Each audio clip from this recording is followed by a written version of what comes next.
Oui, bon, ben, c'était au mois d'août 1943, nous étions, avec mon groupe franc, à surveiller les trains qui partaient en déportation, parce que nous avions l'habitude de regarder s'il y avait la possibilité de faire évader des gens en cours de route.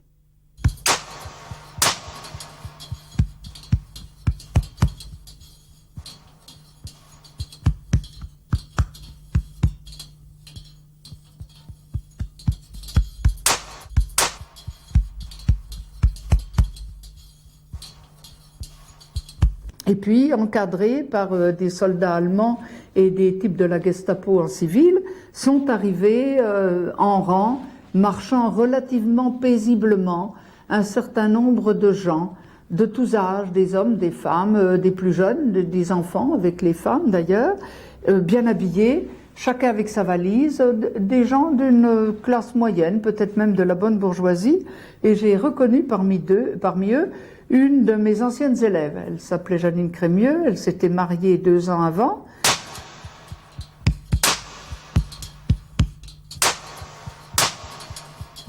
Et je l'ai vue arriver, bien fringuée, bien élégante, toute jeunette, avec une valise d'une main et son bébé sur le bras. Un bébé enveloppé dans ses langes, telles qu'on les faisait à ce moment-là, un petit bonnet sur la tête. Relativement tranquille, cette jeune femme. Et au moment de monter dans ce compartiment, elle a donc posé sa valise pour essayer avec sa main de joindre, d'attraper le montant du compartiment pour monter. Et le policier qui était derrière s'est énervé, lui a envoyé un grand coup de pied dans les reins. Elle a été un peu déséquilibrée, le bébé est tombé sur ces pierres noires, sales, coupantes. Ce petit tas blanc un peu dérisoire qui s'est trouvé là, gémissant. Et nous, dans notre wagon, on a été mais vraiment bouleversés et prêts à tirer. Et puis elle a ramassé son bébé et elle est partie. Évidemment, elle fait partie du mémorial de Clartsfeld. Elle n'est jamais revenue. Alors voyez-vous, ça vous apprend la haine. Lucie Aubrac n'oubliera jamais le cortège de ses victimes qui, un certain jour de 1943, dans une gare ordinaire de la banlieue lyonnaise, s'en allèrent sous ses yeux vers la mort. Depuis 50 ans, elle en témoigne, obstinément, et avec la même indignation.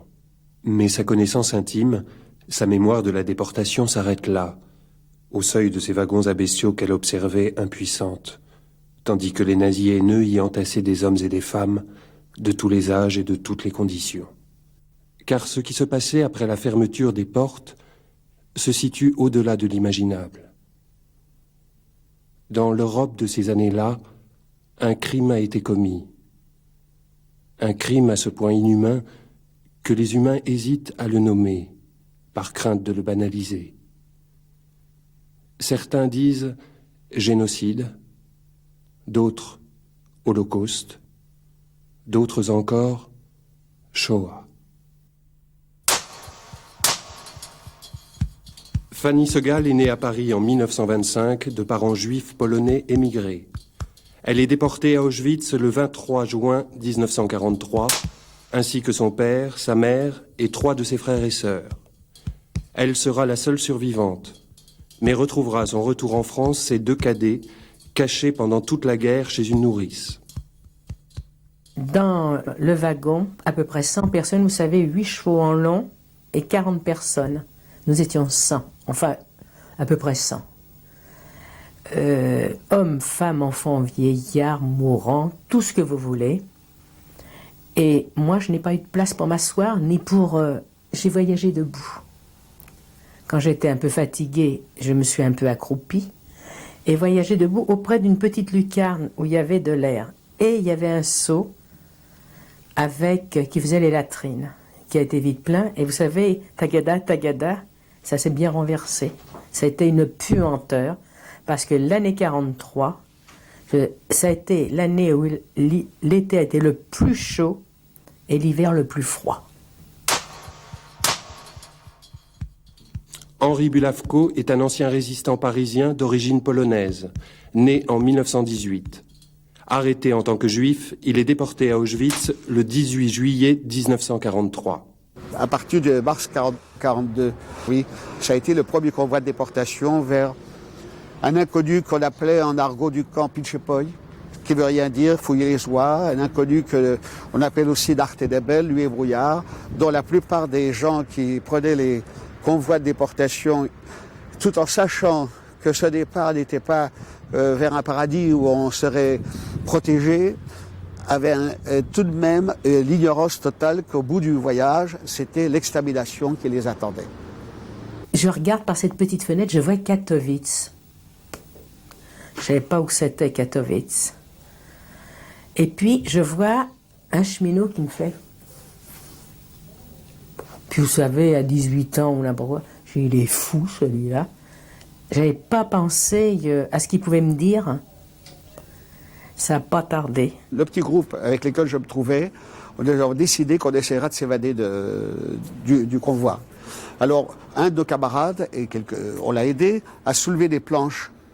Mais il faut que je vous dise que si nous étions une centaine dans ce wagon où il y avait 2 tonneaux, un tonneau pour le boisson et un tonneau pour les besoins, cachés par des couvertures, et nous étions un peu sur la paille, il y avait un chef responsable pour le wagon.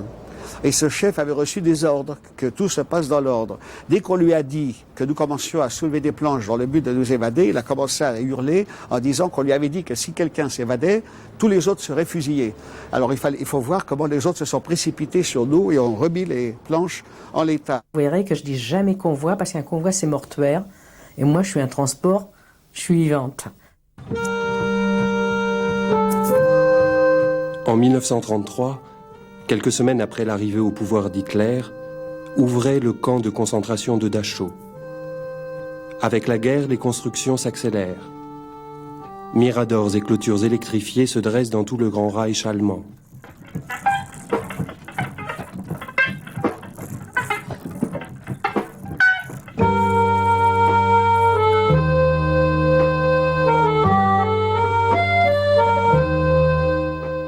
Au regard des gigantesques usines de morts installées en Pologne, le petit camp alsacien de Struthof paraît bien modeste, presque provincial. Pourtant, ici aussi, des centaines d'innocents ont péri, épuisés, torturés, gazés.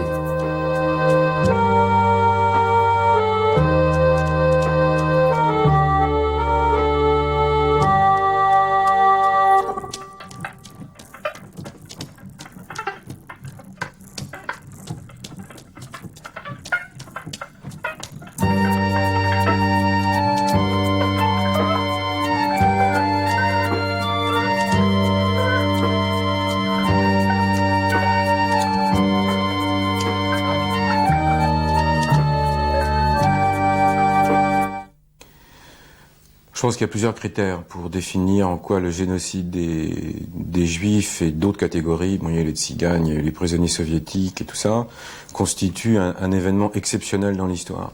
D'abord dans l'ampleur. C'est pas le seul critère, mais ça c'est essentiel. Ça fait quand même, il y a entre 5 et 6 millions de Juifs, des centaines de milliers de prisonniers soviétiques, et bon, pour les Tziganes, on reste dans l'expectative. Mais ça fait un nombre tout à fait considérable de personnes exterminées, dans une volonté systématique, par une volonté systématique. Ça, c'est, je dirais, le premier critère essentiel.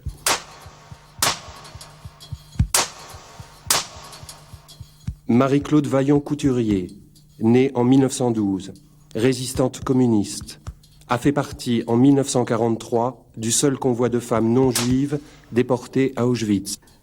Quand nous sommes sortis des wagons à coups de crosse et avec les chiens, c'était à l'aube, et nous avons croisé un convoi de femmes squelettiques et livides.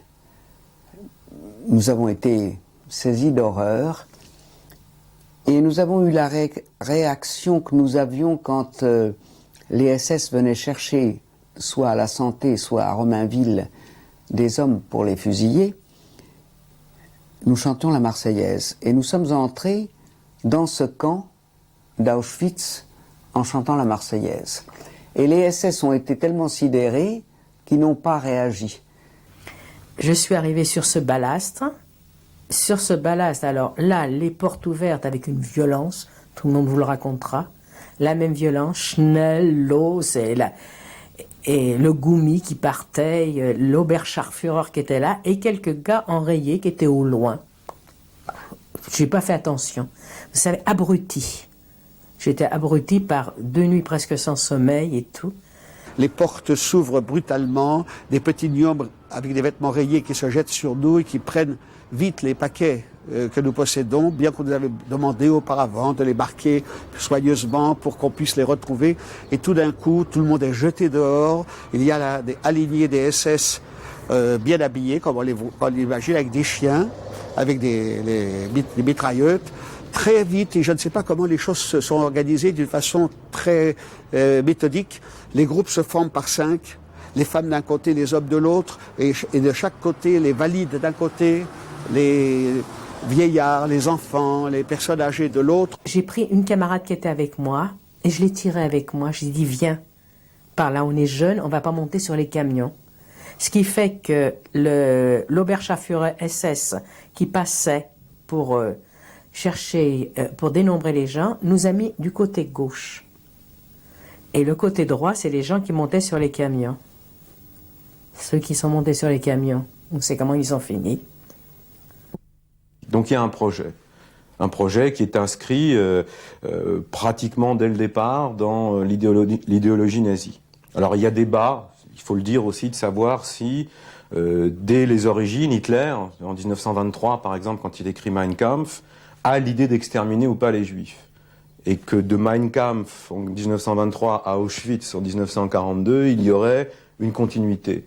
Il y a débat là-dessus. Mais toujours est-il que l'antisémitisme extrême, de nature biologique, c'est-à-dire qui définit le juif comme une race à part, une race inférieure, pas simplement le juif, mais par exemple aussi les slaves, est inscrit dès le départ dans l'idéologie nazie. Ça, c'est le deuxième critère, donc il y a un projet. Nous sommes reçus par le comité d'accueil qui est composé d'anciens internés, déportés plutôt, qui sont là pour nous marquer le numéro sur le bras, pour nous couper les cheveux et nous donner nos vêtements rayés. Quelques-uns viennent de France. Ils commencent à parler pour avoir des nouvelles. Et puis ils nous disent, vous êtes venus avec vos familles? Quelques-uns répondent oui. Eh bien, regardez la cheminée qui fume. Ils ont été gazés et ils brûlent. Et les gens ne comprennent pas. Qu'est-ce que ça veut dire, ils ont été gazés et puis ils brûlent? On les a vus partir en camion et on a même pensé, quelques-uns, que c'était chouette de ne pas les laisser marcher à pied. Et en effet, on voit des cheminées qui dégagent une fumée noirâtre. Et je pense que c'est le coup de massue. C'est là qu'on a commencé à comprendre que nous sommes entrés dans un monde qui n'appartient pas du tout à notre monde connu, quelque chose que l'imaginaire même ne peut pas reconstituer même. Je suis rentrée à la guerre A, et quand j'ai vu ces femmes qui se promenaient avec des vieux costumes de prisonniers russes en loques, avec un grand trait vermillon dans le dos, leur numéro sur le bras, avec un fichu sur la tête, des squelettes ambulants, avec des claquettes aux pieds, j'ai dit c'est pas possible, Je me rappelle avoir été avec une amie tchèque et je lui disais, si quelqu'un nous sort vivant de là-dedans et qu'on raconte ça, personne ne nous croira parce que c'est pas croyable. Parce que moi qui suis là depuis plus d'1 an, qui sais que cette fumée, c'est les mères et les enfants et les vieillards que nous avons vus sortir du train il y a 1 heure, je n'arrive pas à croire mes propres yeux tellement c'est une chose monstrueuse et incroyable. Le troisième critère qui est essentiel, c'est que on peut dire que c'est la première fois dans l'histoire où une entreprise de mort, et de mort de masse, puisqu'encore une fois c'est des millions de personnes qui sont concernées, a été conduite avec des moyens technologiques sophistiqués. Ça, je crois que c'est véritablement la nouveauté, enfin la nouveauté du siècle, si on peut dire. On a toujours perpétré des massacres dans l'histoire. On a toujours exterminé des gens et il y a toujours eu des formes plus ou moins poussées de génocide. Mais là, on atteint un degré absolu puisqu'il y a sophistication des moyens utilisés. Vous savez pourquoi on utilise la chambre à gaz? Ça, c'est quelque chose de très important à expliquer. Au début, c'est les SS, enfin pour aller vite, les SS vont exécuter les Juifs dans les territoires soviétiques en les fusillant. Mais ils fusillent pas quelques centaines de personnes, c'est des milliers, des centaines de milliers de personnes. Or, au bout d'un moment, c'est impossible. On se rend bien compte que fusiller comme ça, de 8 heures du matin à 6 heures le soir, ça a quelque chose d'impossible, y compris pour les soldats eux-mêmes. Et Himmler, avec cette espèce de paradoxe épouvantable, dit « je tiens à la santé mentale de mes soldats, enfin de mes SS, il faut trouver d'autres moyens, plus sophistiqués ». Et là va s'élaborer par étapes des moyens plus sophistiqués qui seront en bout de piste, enfin en bout de course, la chambre à gaz. Il a fallu se mettre en rang, les unes derrière les autres, par ordre alphabétique. Et à ce moment-là, on nous a tatoués. Voilà mon numéro. Et mon transport, c'est les 46 000. Je dois dire que les Juifs avaient en plus, pour qu'on les distingue, un petit triangle en dessous du numéro. Même pendant qu'on nous tatouait, on était tatoués par des détenus. Et elles nous ont parlé de la chambre à gaz. Elles nous ont raconté, par exemple, qu'il y avait un convoi de Hollande qui était arrivé 3 semaines avant nous et qu'il n'y avait pas de survivants. Et nous ne l'avons pas cru. Nous sommes dit, ça doit être des moutons qui sont là pour nous attaquer le moral, mais nous sommes des résistantes et nous ne croyons rien de tout ça. Mais au bout de 48 heures, nous avons été bien obligés de constater que ce qu'on nous disait était vrai. Tout le camp savait qu'on gazait à Auschwitz. Et du reste, les SS disaient eux-mêmes, comme menace, mais n'oubliez pas qu'ici, on rentre par la porte et on sort par la cheminée. Mon numéro, c'est je n'étais plus un être humain. C'était terminé, j'étais une bête. Comme les tampons que l'on met sur le bétail dans les abattoirs. Hein. Je n'avais plus d'identité. Le triangle parce que j'étais juive. Hein. Il a fallu se déshabiller. Ça a été horrible pour moi. On ne se déshabillait pas devant nos parents, on avait une certaine pudeur. Hein. On ne se déshabillait pas devant tout le monde. J'avais jamais vu d'autres femmes nues. Ni ma mère, je n'avais jamais vue nue. Mais le plus horrible, ça a été quand les hommes m'ont rasé sous les bras, et entre les jambes et les cheveux. Ça, pour moi, c'était une atteinte à ma dignité d'être humain.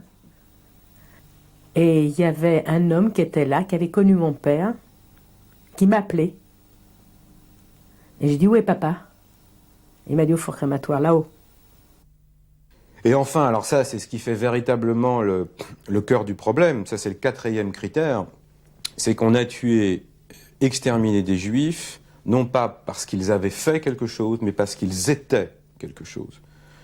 La différence, par exemple, avec les purges staliniennes, la différence avec d'autres types de génocides, y compris le génocide arménien, mais je ne veux pas rentrer dans le détail, c'est que la plupart du temps, ceux qui exterminent ont toujours une raison, en disant ces gens constituent une menace, ou ont fait quelque chose, ou menacent une politique, par exemple dans le cas des Arméniens. Bon. En ce qui concerne les Juifs, c'était clair dès le départ que quoi que puissent faire les Juifs, dès le départ, tels qu'ils étaient définis comme une race inférieure, ils étaient promis à l'extermination. C'est pour ça qu'on ne va pas déporter, exterminer uniquement les hommes ou les adultes, on va aussi exterminer les enfants. Et ça, je crois que c'est véritablement, si on combine ces quatre critères, l'ampleur de la chose, l'idée qu'il existe un projet, l'utilisation de moyens techniques sophistiqués et le fait qu'on s'attaque à l'être humain en tant que tel, et non pas à ce qu'il a fait, c'est ça qui constitue, à mon sens, la spécificité majeure du génocide nazi.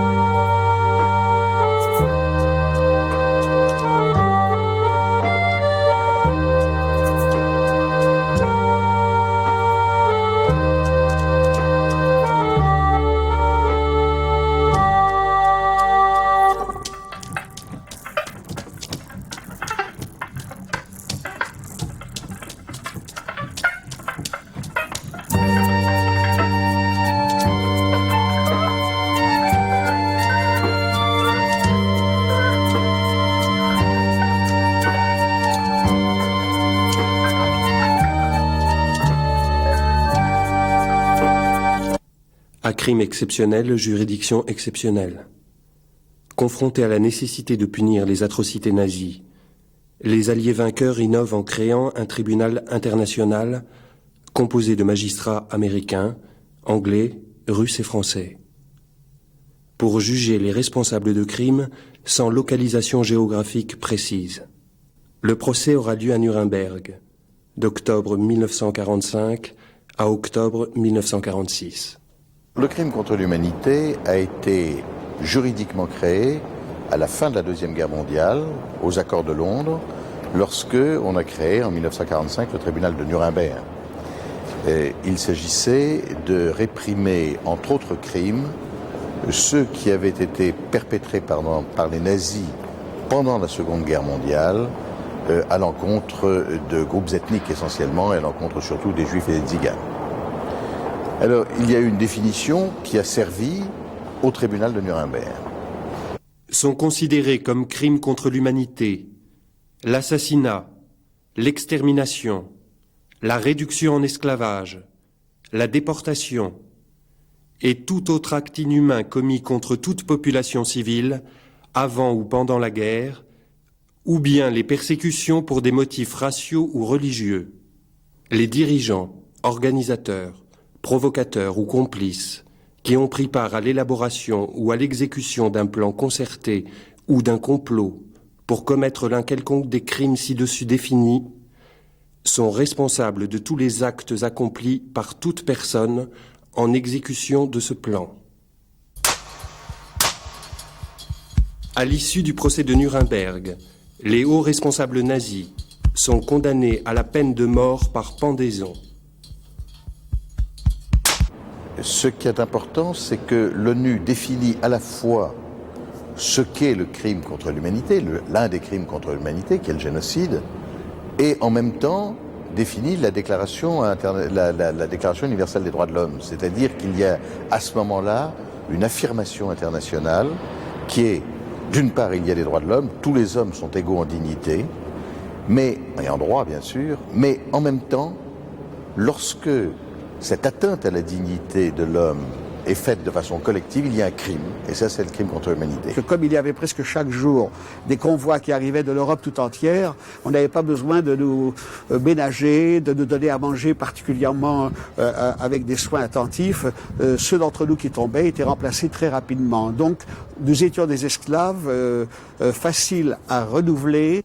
D'abord, il faut dire que le camp, il n'y avait qu'au moment où nous sommes arrivés, c'est-à-dire en janvier 1943, il n'y avait qu'un seul robinet d'eau où on aurait pu éventuellement se laver, alors qu'on était des milliers. Alors, des heures debout pendant l'appel, mais tout cela pour nous...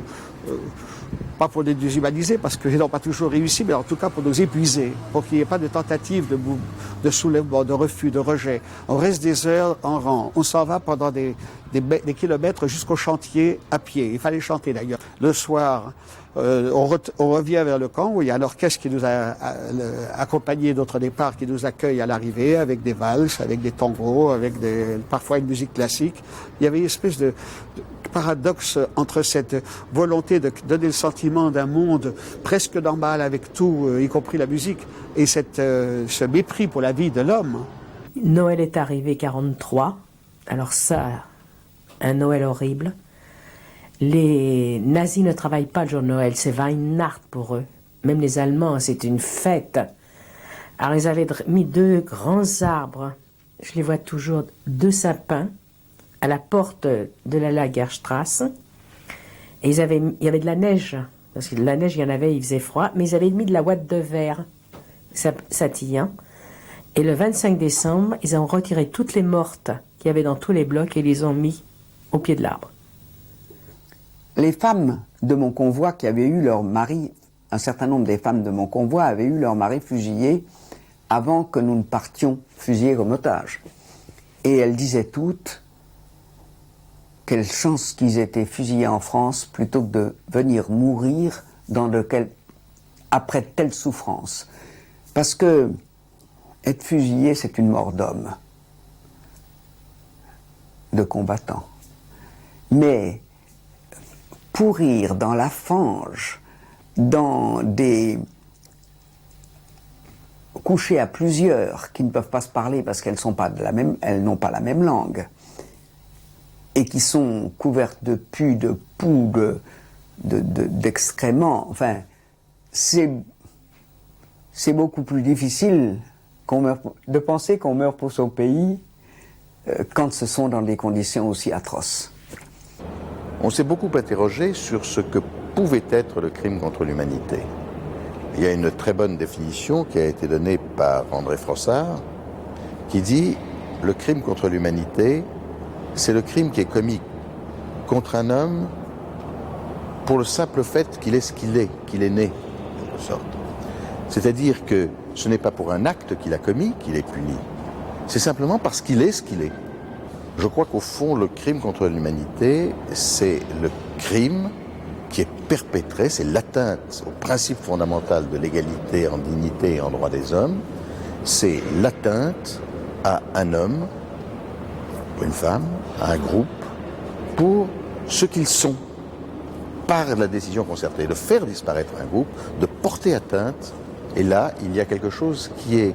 C'est un crime contre l'humanité parce que cela détruit profondément la nécessité de la solidarité humaine. Je crois que c'est pour ça que ça s'appelle le crime contre l'humanité. C'est bien entendu le summum des crimes. Je vous ai dit que les conditions du camp étaient telles que nos compagnes disparaissaient très très très rapidement. Mais les conditions pour les Juifs étaient pires. Debout, toutes nues, devant les Allemands, si vous aviez un pouls, un bobo, n'importe quoi, on vous inscrivait, vous allez au crématoire. Là, j'ai commencé à avoir peur. À la sélection. Alors je pense que les tziganes et nous, on était plus vulnérables parce que personne ne s'intéressait à notre sort. On était dans une espèce de no man's land perdu, coupé du reste du monde et on pouvait faire de nous exactement ce qu'on voulait. Et en plus, les Juives couraient le risque d'être prises pour des expériences de stérilisation qui se terminaient généralement par la mort, mais en tout cas, on peut difficilement imaginer l'horreur de la stérilisation. Celui dont je me souviens sur son mirador, en train de chanter des chansons romantiques pour se passer le temps.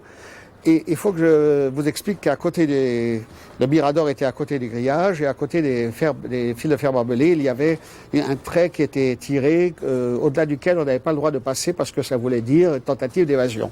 Alors son jeu consistait à interpeller un déporté qui passait à proximité, à lui jeter une cigarette à l'intérieur de la zone interdite.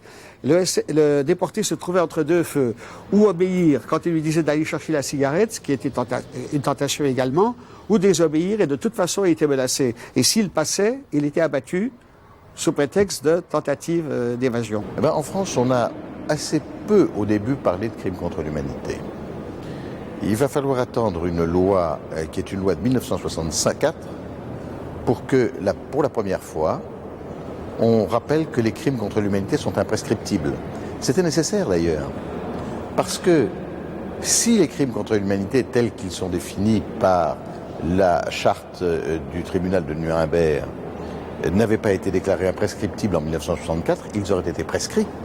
Puisqu'en matière criminelle, la prescription est de 10 ans et elle peut être montée à 20 ans pour les crimes de guerre. La prescription, c'est un espèce d'oubli légal, c'est cela. C'est-à-dire que on estime que l'une des raisons essentielles de la prescription, d'ailleurs, c'est la déperdition des preuves. C'est-à-dire qu'au bout de 3 ans, pour une petite affaire, au bout de 10 ans, où sont les témoins, que se passe-t-il? Mais la loi a voulu que le crime contre l'humanité, par nature, lui, soit imprescriptible. C'est-à-dire qu'il soit d'une dimension telle, d'une dimension tellement différente, car les actes criminels des hommes sont des actes d'hommes qui commettent des fautes, mais qui commettent des fautes dans leurs comportements individuels, et qui ont des causes. Le crime contre l'humanité, c'est la négation même de l'humanité, et ça, c'est un danger pour l'humanité elle-même. Et c'est pour ça qu'on a estimé que sur ce point, les crimes étaient totalement imprescriptibles. Vous savez que sur 1000 personnes à peu près qui arrivaient au camp, 800 étaient gazés tout de suite. Donc déjà, les gens admis sont une minorité. Et dans cette minorité, il y a des gens qui se laissent aller. Il y a des gens qui désespèrent, il y a des gens qui attrapent la dysenterie, il y a des gens qui disparaissent les uns après les autres. C'était une vie où on était vivant et mort, c'était les morts vivants. Il fallait qu'on retienne les camarades qui voulaient aller se mettre sur les barbelés électriques. Il y en a qui n'en pouvaient plus. Elles se jetaient sur les barbelés électriques.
Mais encore maintenant, il m'arrive de pleurer.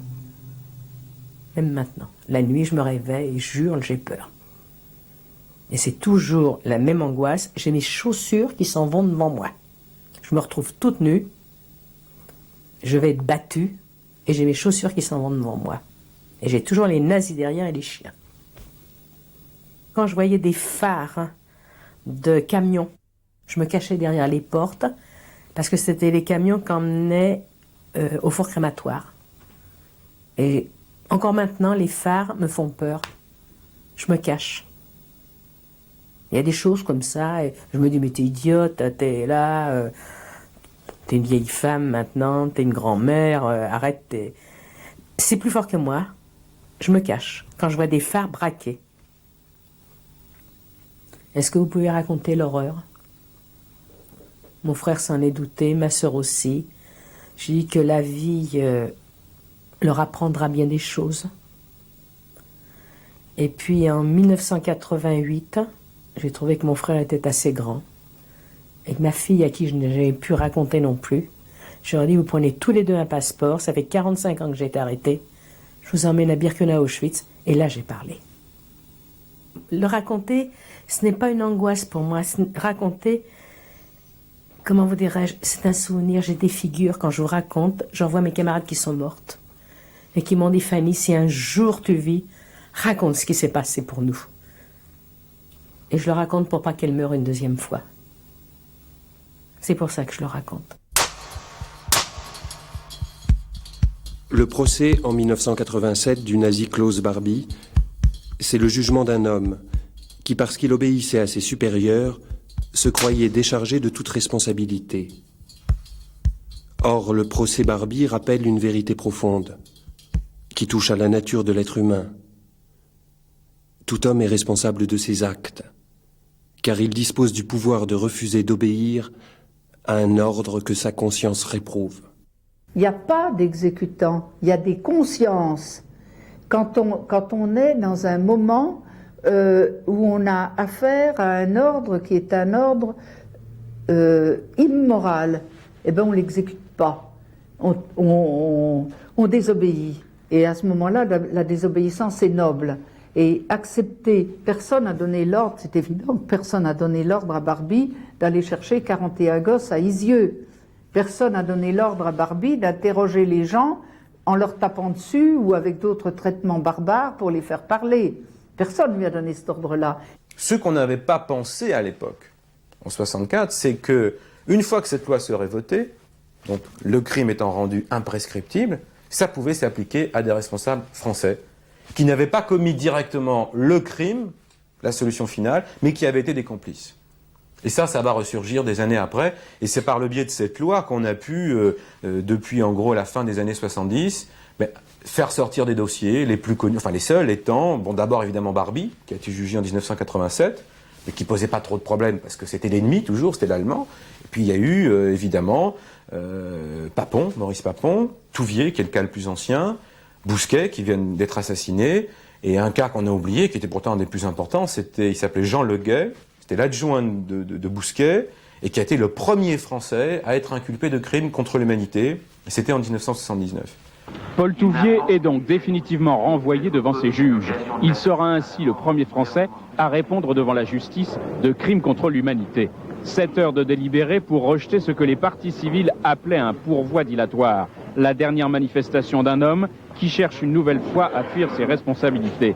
Non, l'exécution des 7 otages juifs de Rio-la-Pape en juin 1944 n'a pas été évoquée lors du premier procès de Paul Touvier en 1946. Oui, il s'agit bien d'un crime contre l'humanité, donc imprescriptible. Touvier n'a pas agi sous la contrainte, note les hauts magistrats. Il a fait le libre choix d'appartenir à la milice. 1994. Paul Touvier, ancien responsable de la milice de Lyon pendant la guerre, est condamné par la cour d'assises de Versailles à la détention à perpétuité pour l'exécution de 7 otages juifs. La plupart des responsables français de la collaboration sont morts, souvent exécutés à la Libération. Pourtant, après tant d'années, l'inculpation de quelques individus pour crimes contre l'humanité a attiré l'attention sur la responsabilité du régime de Vichy. Mais la justice n'interpelle que les vivants, et c'est aujourd'hui aux historiens qu'il revient d'instruire le procès de l'État français du maréchal Pétain. Il faut d'abord expliquer très sommairement, enfin très rapidement, l'antisémitisme de Vichy. Alors qu'est-ce que ça veut dire? Il y a eu 2 étapes dans l'antisémitisme de Vichy. La première étape, c'est 1940. Je rappelle brièvement le contexte. Défaite militaire, débâcle, c'est un pays qui s'effondre. Si on ne rappelle pas ça, on ne comprend rien. C'est un pays qui s'effondre, littéralement. Il n'y a plus d'État, il n'y a plus de structure administrative, il n'y a plus de police, il n'y a plus d'armée. Qu'est-ce que veut Vichy? Arrêter la guerre, dire, bon, maintenant que le Reich, le Troisième Reich a gagné, comment est-ce qu'on va se situer dans la future Europe allemande? Ça peut sembler aujourd'hui aberrant, mais c'est comme ça qu'on raisonne à l'époque. Et la plupart des gens raisonnent comme ça à l'époque, sauf De Gaulle et quelques fous. Bon. À partir de là, s'installe un régime qui va avoir, en gros, 2 politiques. Disons pour simplifier, en politique étrangère, ça sera ce qu'on appelle la collaboration d'État. Il y a une autre politique, qui est, en gros, pour simplifier, la politique intérieure, qui est que ce régime va dire, bon, qui est responsable de la guerre? La République, les Juifs, les francs-maçons, les communistes, l'esprit de jouissance, comme disait Pétain. Enfin bon, il y a toute une idéologie comme ça qui existe en France depuis très longtemps. Enfin, elle n'est pas née en 1940, qui est un mélange à la fois de nationalisme extrême, un mélange d'ambition de gauche et de droite déçue, bon, etc., qui se disent, bon, ben Vichy, c'est l'occasion, on va tout refaire. On met la République par terre et on construit, en gros, une espèce de dictature qui n'est pas du fascisme, mais bon, qui n'est pas si loin que ça, malgré tout. Et alors, le projet, on va appeler ça la révolution nationale. C'est-à-dire que ça va être une révolution, on va tout révolutionner, on va changer les structures sociales, économiques, culturelles du pays, mais dans un objectif nationaliste. Et qu'est-ce que ça veut dire? C'est qu'on va dire, bon, ben dans cette nation, il y a des exclus. Il y a des gens qu'il faut exclure. Les étrangers, les métèques, les francs-maçons et évidemment les juifs. Alors ça, c'est en 1940, c'est la première phase. C'était pas parce qu'ils étaient étrangers, c'était pas parce qu'ils avaient fait quelque chose contre le régime de Vichy, ils étaient condamnés du fait même qu'ils existaient. Et ça paraissait ça d'une telle injustice que c'est pas possible. Et quand on est enseignant, qu'on est professeur, on n'accepte pas ces différences-là, c'est pas pensable. Pensez que même les biscuits vitaminés de Pétain étaient refusés aux élèves juifs, simplement pour le fait qu'elles étaient juives. En tant que professeur, j'ai été confrontée à ce racisme qui faisait que, par exemple, les filles juives de mon lycée n'avaient pas les mêmes droits tout simples que les autres élèves. Par exemple, ils n'avaient pas le droit à des attributions de cahiers qui étaient fournies par un ticket. Mon père, c'était cette discipline. La France l'avait reçue. La France avait nourri ses enfants. La France avait fait chose. Il ne faisait pas... je crois que c'est ce qui a fait le malheur de beaucoup de juifs. Ils n'ont pas fait en pensée la différence entre la République et l'État français. C'est ce qui a été sûrement son malheur. On avait dit qu'il y avait une discipline, il fallait faire. Et surtout que c'était la police française qui venait nous arrêter. Ce n'a jamais été les Allemands. C'était des Français qui vous recevaient, qui étaient aux effectifs. C'était des Français qui s'occupaient de la fouille. C'était des Français qui vous enlevaient tout. Et quand on a été dans les blocs pour être passé en déportation, on a été questionné pour savoir si nous disions la vérité, comment on avait arrêté, et s'il restait quelqu'un de notre famille, et qui contrôlait avec ses fiches de la préfecture qu'ils avaient. Et c'était toujours les Français, ça n'a jamais été les Allemands. Je n'ai jamais vu la police allemande que vers le 20 juin 1943, quand j'ai su que je partais en déportation, en destination inconnue, on appelait ça Pichipoy, partait pour Pichipoy. Des juifs français sont exclus de la fonction publique, de la magistrature, de professions telles que cinéma, presse, artistes, etc. Ça constitue un véritable choc, pas tellement par la quantité de gens qui sont touchés par ça, mais parce que c'est la première fois depuis l'histoire de la République qu'on rompt avec un principe essentiel, c'est l'égalité des citoyens devant la loi. Il y a une deuxième phase qui est très différente, et c'est là où des gens comme Bousquet interviennent. En 1942, les nazis ont décidé d'appliquer, enfin c'est un peu plus tôt, mais en gros, ça va se passer en été 42, les nazis ont décidé d'appliquer à toute la partie occidentale de l'Europe la solution finale. Il faut toute une infrastructure pour ça. Il faut une police, il faut des fichiers, il faut des camps pour les regrouper, il faut des trains pour les transporter. Les Allemands n'ont pas les moyens de faire ça. Alors qu'est-ce qui va se passer? Ça va être la divine surprise côté allemand. Des gens comme Bousquet, qui ne sont pas particulièrement antisémites, il n'est pas plus antisémite, encore une fois, que la moyenne des Français de l'époque. Bon. On va leur dire, c'est très simple. Nous, on vous propose la police de mettre à votre service, ou plus exactement, de faire à votre place le travail. Pourquoi? Par sympathie pour les nazis? Pas du tout. Parce que c'est toujours la collaboration, telle que je l'ai définie tout à l'heure. On veut discuter d'égal à égal avec le vainqueur, avec les nazis. Alors on lui dit, bon, vos ennemis, c'est les juifs, les communistes, les résistants. En gros, c'est les mêmes pour nous. Donc, plutôt que vous fassiez vous le travail, nous allons le faire nous-mêmes. Comme ça, on va vous prouver que nous sommes capables de faire régner l'ordre, que nous sommes une grande puissance et que nous conservons la souveraineté sur le territoire.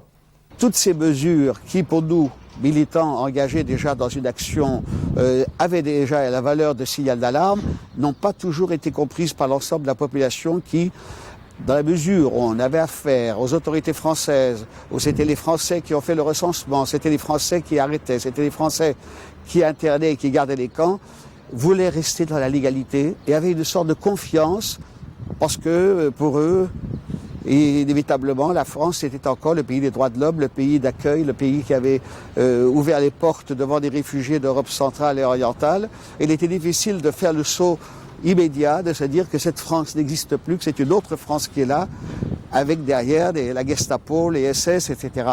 Je pense que, en ce qui concerne Vichy, il est dommage que l'on n'ait pas jugé Vichy. Il faut tout de même rappeler que Vichy, c'est le gouvernement de Vichy, et qui a, sans qu'on lui demande rien, promulgué des lois qui étaient des lois racistes. Alors, on dit, mais c'était les Allemands qui commandaient. Mais dans ces conditions-là, le régime de Vichy a été un complice, et un complice volontaire des Allemands. Et je pense qu'il y a là, effectivement, une défaillance de notre histoire d'avoir juger un certain nombre de collaborateurs à la Libération sans le plus souvent rappeler cet aspect qui a été le plus affreux et le plus négatif, qui a été cette collaboration qui est allée jusque-là. Ce n'a pas seulement été une collaboration pour vivre en paix, c'était une collaboration qui a été jusqu'à faciliter la déportation des Juifs.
Dès les débuts du génocide, les nazis écrivaient de préférence traitement spécial plutôt que extermination. Plus tard, ils déterrèrent les cadavres pour les brûler, puis ils dynamitèrent des fours. Cette obsession à effacer les preuves de leurs crimes montre bien qu'ils avaient compris tous les enjeux de la mémoire. De nos jours, les témoins vieillissent, et la mémoire dont ils sont les dépositaires est menacée d'érosion. La première alerte sérieuse est venue depuis les années 70 de ces gens qui se nomment eux-mêmes révisionnistes. D'abord, moi je ne les appelle plus révisionnistes, c'est important, je les appelle négationnistes, j'ai expliqué pourquoi. Révisionniste, c'est un terme d'abord qui a été utilisé très souvent dans l'histoire et qui recouvre des choses très différentes. Et puis pour le grand public, quand on dit réviser l'histoire, au fond, c'est pas un crime. Les historiens font ça tous les jours. Une mission scientifique va sur la Lune, tout le monde va aller examiner les critères, les missions scientifiques, et puis il y en a un qui est farfelu, qui va aller dans un coin et qui va trouver un morceau de roquefort. Et qui va revenir sur Terre, à l'écart, et qui va dire « j'ai trouvé la solution, la Lune est un roquefort ». Et qui va convoquer le monde entier pour dire « tous les autres sont des cons, ils n'ont rien compris ». Et qui va... Non mais ça a l'air d'une plaisanterie, mais c'est exactement ce que font les négationnistes. Et ils réclament débat avec les historiens. Et pourquoi on refuse de débattre ? Vous imaginez un scientifique débattre avec un farfelu de ce type ? Un vrai, un physicien ou un mathématicien. Il n'a pas que ça à faire. Nous, les survivants, depuis 1945, nous témoignons. Nous avons élevé des monuments comme celui de Drancy qui servirait de point de repère. Nous avons réalisé des films, nous avons écrit des livres de souvenirs, nous sommes allés dans les écoles parler à des lycéens, nous avons essayé de semer, comme je le dis, un tas de petites pierres blanches sur notre route pour que les gens puissent avoir des points de repère. Est-ce que nous en avons fait assez pour que cette mémoire reste encore vivace ? Est-ce que les références seront encore suffisantes ? Je pense qu'il n'y a qu'un seul élément qui me rendrait plutôt, pas optimiste, mais qui me permet d'espérer. C'est que tant qu'il y aura des racistes à combattre, tant qu'il y aura des antisémites, la référence vers Auschwitz aura une raison d'être. Parce que ça ne sera pas seulement un rappel du passé, mais ce sera aussi un bouclier que l'on voudra dresser contre tous ceux qui essayent à la fois de nier les crimes nazis et de réhabiliter ces penchants criminels. Quand les derniers survivants auront disparu, que restera-t-il ? Des monuments commémoratifs, des lieux, des films, des livres, et la notion de crime contre l'humanité inscrite dans le code pénal.